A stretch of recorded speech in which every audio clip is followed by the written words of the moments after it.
अपराधनी दरेक कहानीना राज, गुનેગારની દરેક ચાલ પર છે બાજ નજર। નમસ્કાર, હું છું જિજ્ઞાસા। આજે ક્રાઇમની એવી અલગ અલગ કહાનીઓ વિશે આપને જણાવીશું જે જાણીને તમે ચોંકી જશો। અપરાધ જગતની દરેક ઘટનાનું સચોટ વિશ્લેષણ કરતા શો ધ ક્રાઇમ સ્ટોરીમાં।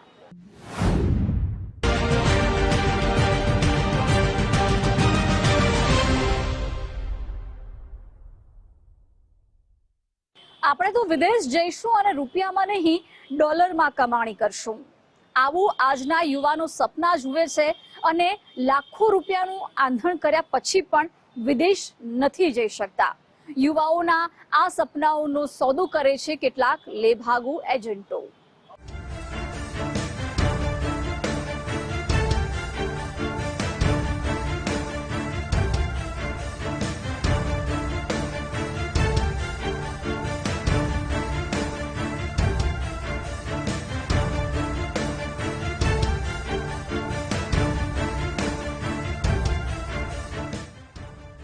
યુવાનોમાં વિદેશ જવાનો ક્રેઝ વધી ગયો હોય તેવું લાગે છે।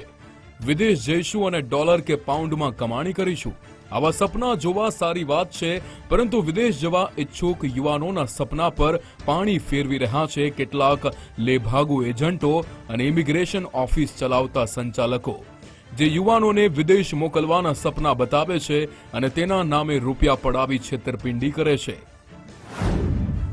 યુવાનોને વિદેશ જવાની લાલચ પડી ભારે।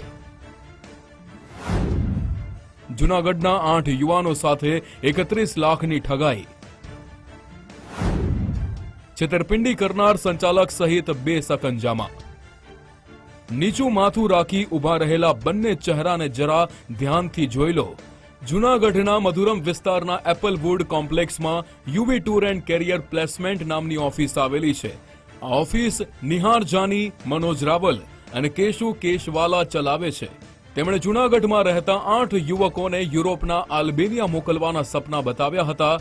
એ પછી 8 યુવક પાસેથી 31 લાખથી વધુ રૂપિયા પડાવી નકલી ટિકિટ અને નકલી વિઝા આપ્યા હતા। બેંગલુરુ એરપોર્ટ પર પહોંચ્યા બાદ યુવકોને પોતાની સાથે છેતરપિંડી થયાની જાણ થઈ। ત્યારબાદ જૂનાગઢ પરત આવી ત્રણેય વિરુદ્ધ ફરિયાદ નોંધાવી હતી। તેના આધારે પોલીસે મનોજ રાવલ અને કેશુ કેશવાલા નામના 2 આરોપીની ધરપકડ કરી છે। મુખ્ય આરોપી નિહારની શોધખોળ ચાલુ છે। કેરિયર કન્સલ્ટન્સી કરીને જે ઓફિસ હતી ત્યાં તેમને જણાવેલું કે યુરોપના બેલારુસ તથા અલ્બેનિયા જેવા કન્ટ્રીમાં કે દુબઈ કોઈ પણ જગ્યાએ જવું હોય તો ત્યાં કેરિયરના ખૂબ સારા ચાન્સ છે અને તેમના જવાના 1 વર્ષના જે વર્કિંગ વિઝા અને અન્ય જે ટિકિટની જવાબદારી લીધેલી।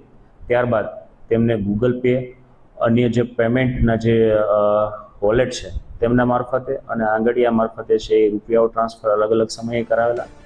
2024ના સપ્ટેમ્બરથી આ કૌભાંડની શરૂઆત થઈ હતી। ફરિયાદી ભૂમિત ગોહિલ સહિત 8 યુવાનોને યુરોપના એલ્બેનિયા જવું હતું। ફરિયાદીના મિત્રએ ભૂમિતનો સંપર્ક કેરિયર પ્લેસમેન્ટ સંચાલક નિહાર જાની સાથે કરાવ્યો।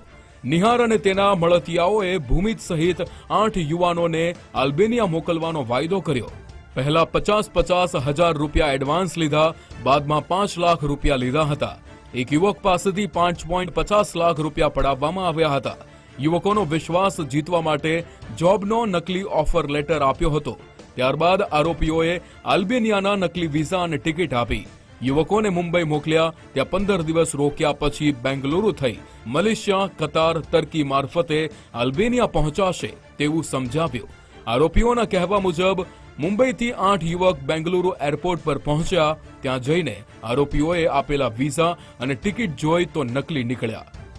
તેમને પહેલા બોમ્બે બોલાવેલા, પછી ડાયરેક્ટ અલ્બેનિયાની ફ્લાઇટ ના હોવાથી બેંગ્લોરથી વાયા મલેશિયાના ક્વાલાલંપુરથી આગળ જઈ શકશે તેવું જણાવી બોમ્બે તેમને 7/3/2025ના બોલાવેલા।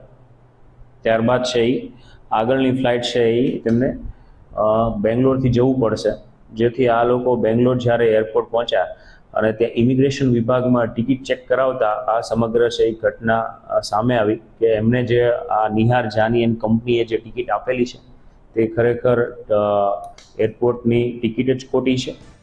નિહાર વિઝા ધરાવતો હોવાથી તે દેશ બહાર ન ભાગી જાય તે માટે તેની વિરુદ્ધ રેડ કોર્નર નોટિસ જાહેર કરવામાં આવેલી છે। આ ટોળકીએ આવી રીતે જૂનાગઢના અન્ય કેટલા લોકોને વિદેશ મોકલવાના નામે ચૂનો લગાવ્યો છે એ બાબતે પૂછપરછ કરવામાં આવી રહી છે. ફરિયાદી સહિત 8 યુવાનો સાથે બનેલો આ કિસ્સો વિદેશ જવા માંગતા તમામ લોકો માટે એલર્ટ સમાન છે. અતુલ વ્યાસ, ગુજરાત ફર્સ્ટ, જૂનાગઢ.